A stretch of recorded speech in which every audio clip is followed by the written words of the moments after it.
I practice preventative cardiology in Milwaukee. Like many other western cities, Milwaukee is a great place to live and raise a family. City services work pretty well. The libraries are free rate, and my kids go to a quality public schools, and the population is just large enough to enjoy big city culture, such as an excellent symphony and art museum. The people living here are fairly friendly bunch, but they're fat. I don't mean a little fat. I mean really, really fat. I mean panting and sweating after one flight of stairs fat. I mean 240 pounds, 18-year-old woman, SUVs tipping sharply to the driver's side, double-wide wheelchairs, hospital equipment unable to accommodate patients who tip the scales at 350 pounds or more. Not only can they not fit into a CT scanner or other imaging device, you wouldn't be able to see anything even if they could. It's like trying to determine whether the image's murky ocean water is a flounder or a shark. Once upon a time, an individual weighing 250 pounds or more was a rarity. Today, it's a common sight among the men and women walking the mall, as humdrum as selling jeans at the Gap. Retired people are overweight or obese, as are middle-aged adults, young adults, teenagers, and even children. White-collared workers are fat. Blue-collared workers are fat. The sedentary are fat, and so are the athletes. White people are fat. Black people are fat. Hispanics are fat. Asians are fat. Carnivores are fat. Vegetarians are fat.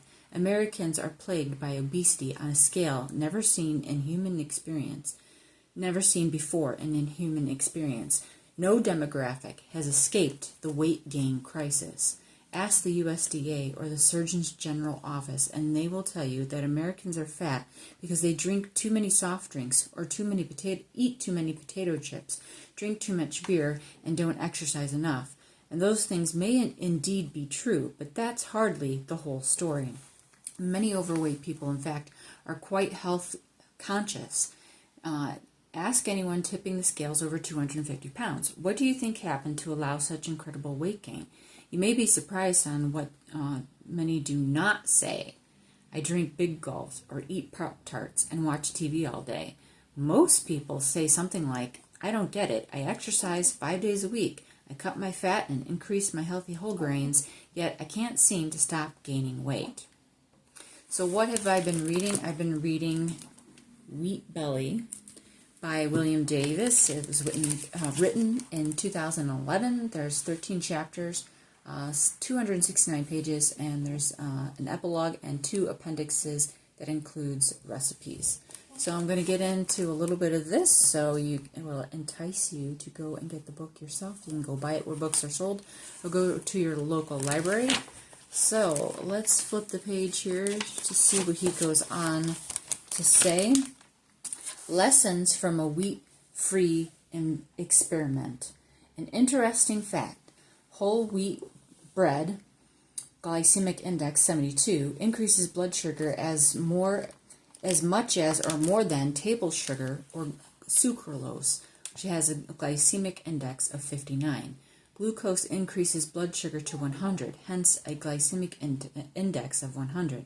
The extent to which a particular food increases blood sugar relative to glucose determines what food's glycemic index. So when I was devising a strategy to help my overweight diabetes-prone patients reduce blood sugar more efficiently, it made sense to me that the quickest and simplest way to get results would be to eliminate the foods that cause their blood sugar to raise the most profoundly, in other words, not sugar, but wheat. I provided a simple handout detailing how to replace wheat-based foods with other low glycemic whole foods to create a healthy diet. After 3 months, my patients returned to have more blood work done. As I had anticipated, with only rare exceptions,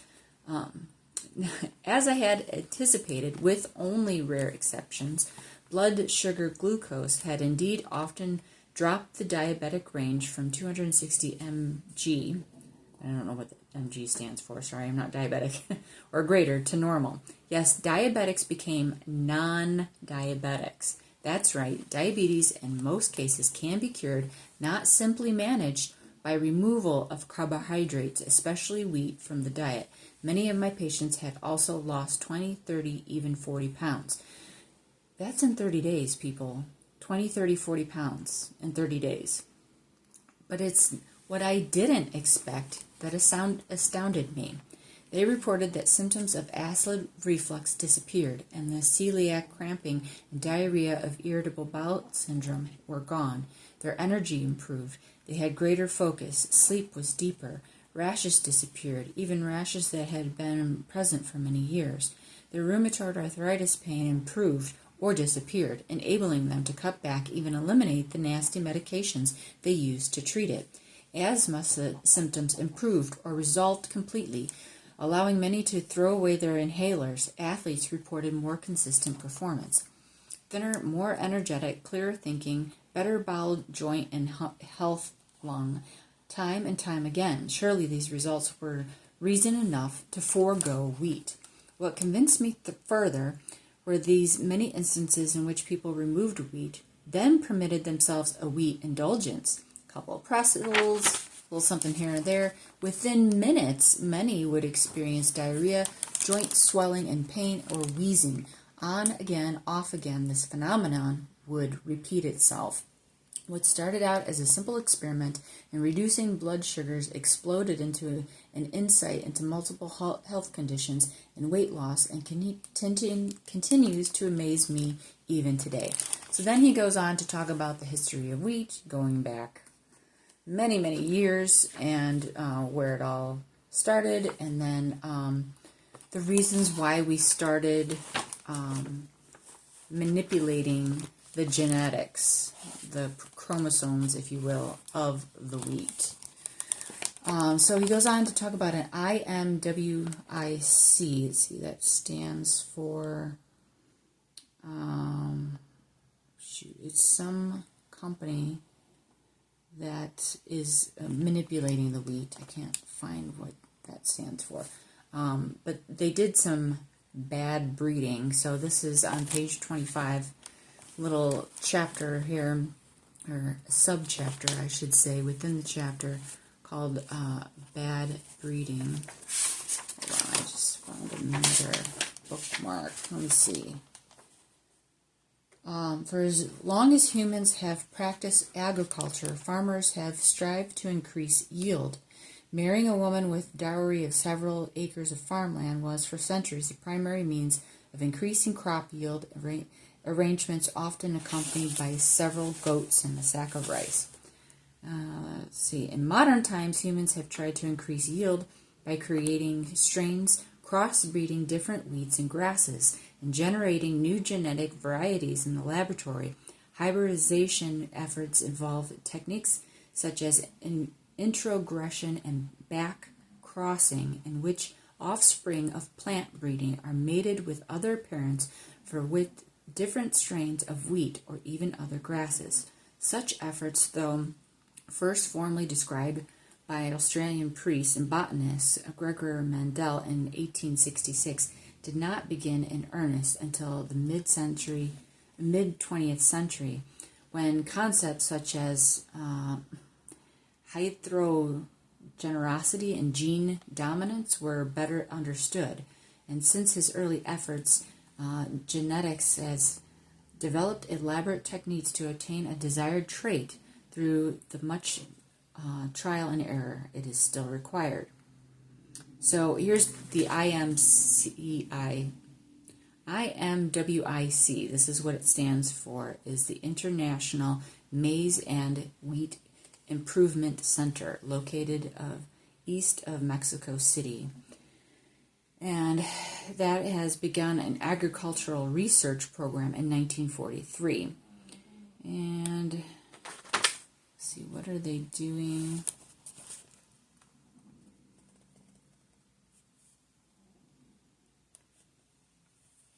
So the dwarf wheat today has essentially replaced most other strains of wheat in the United States and most of the world's, thanks to the extraordinary capability for high yield.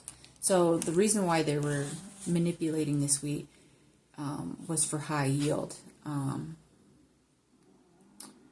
So the dramatic changes in the genetic makeup of wheat and other crops no animal or human safety testing was conducted on the new genetic strains that were created. So intent were the efforts to increase yield, so confident were plant geneticists that hybridization yielded safe products for human consumption, so urgent was the cause for world hunger that these products of agriculture research were released into the food supply chain without human safety concern being part of the equation. It was simply assumed that because hybridization and breeding efforts yielded plants that remained essentially wheat, new strains would be perfectly well tolerated by the consuming public. Agricultural scientists, in fact, scoffed at the idea that hybridization was the potential to generate hybrids that were unhealthy for humans. After all, hybridization techniques have been used, albeit in cruder forms, in crops, animals, even humans, for centuries. Make two varieties of tomatoes, you still get tomatoes, right?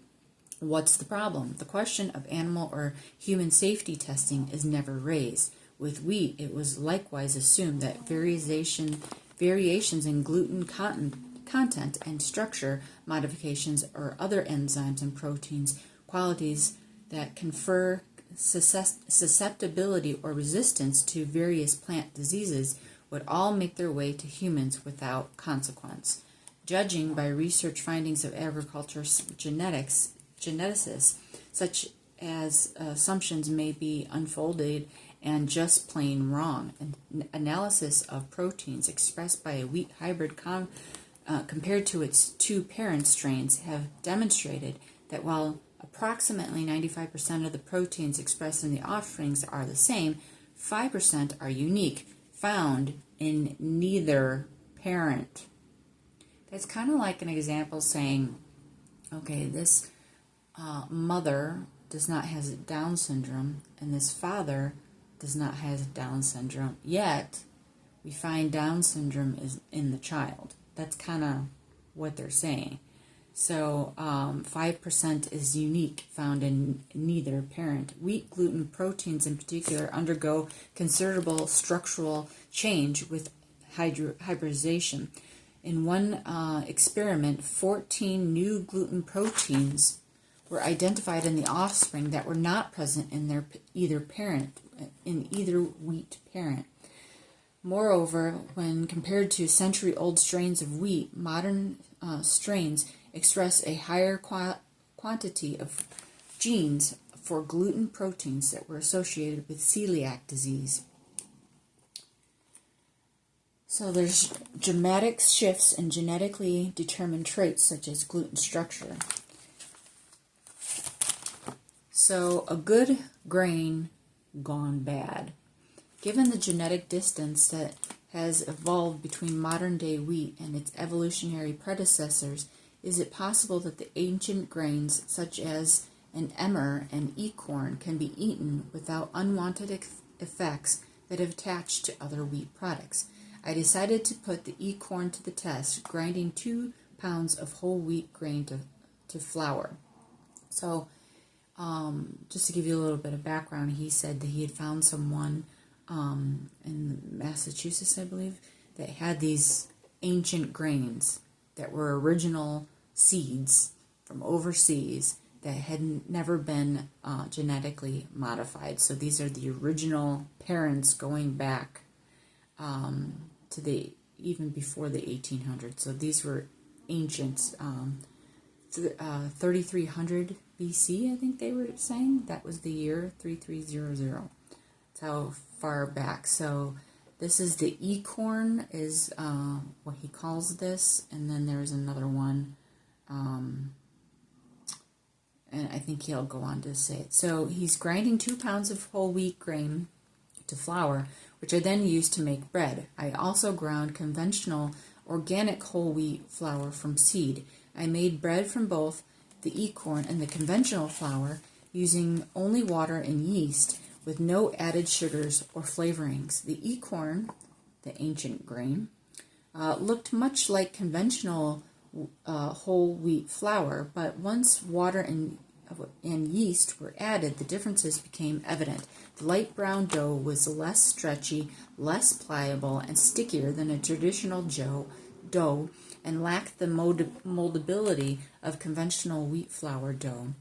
The dough smelled different too, more like peanut butter rather than the standard neutral smell of dough. It rose less than modern dough, raising just a little, comparing to the doubling in size expected in modern bread.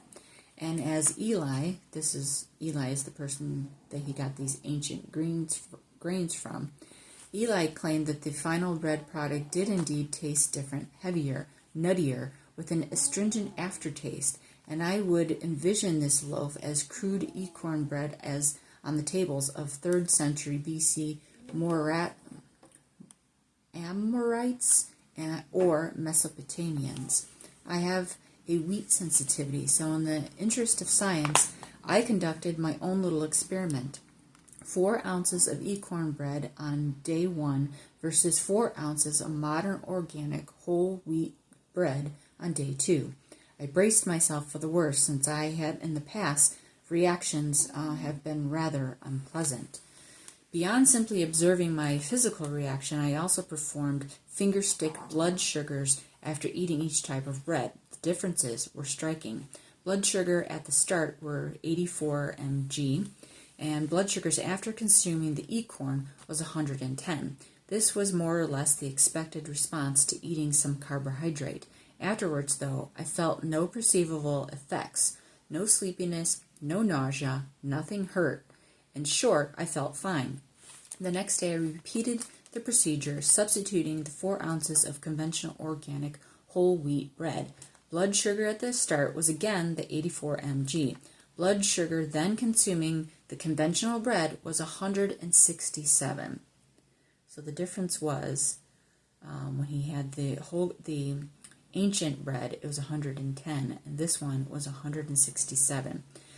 Moreover, I soon became nauseated, nearly losing my lunch. The uneasy effect persisted for 36 hours, accompanied by stomach cramps that started almost immediately and lasting for many hours. Sleep that night was fitful, though filled with vivid dreams. I couldn't think straight, nor could I understand the research papers I was trying to read the next morning. Having to read and reread paragraphs 4 or 5 times, I finally gave up. Only a full day and a half later did I start feeling normal again. I survived my little wheat experiment, but I was impressed with the difference in responses to the ancient wheat and the modern wheat in the whole wheat bread. Certainly something odd was going on here. My personal experience, of course, does not qualify as a clinical trial, but it raises some questions about the potential differences that span a difference of 10,000 years. Ancient wheat that predates the changes introduced by human genetic intervention versus modern wheat. All right, so that's going to be all for today's video. Stay tuned for future videos and little snippets from this book.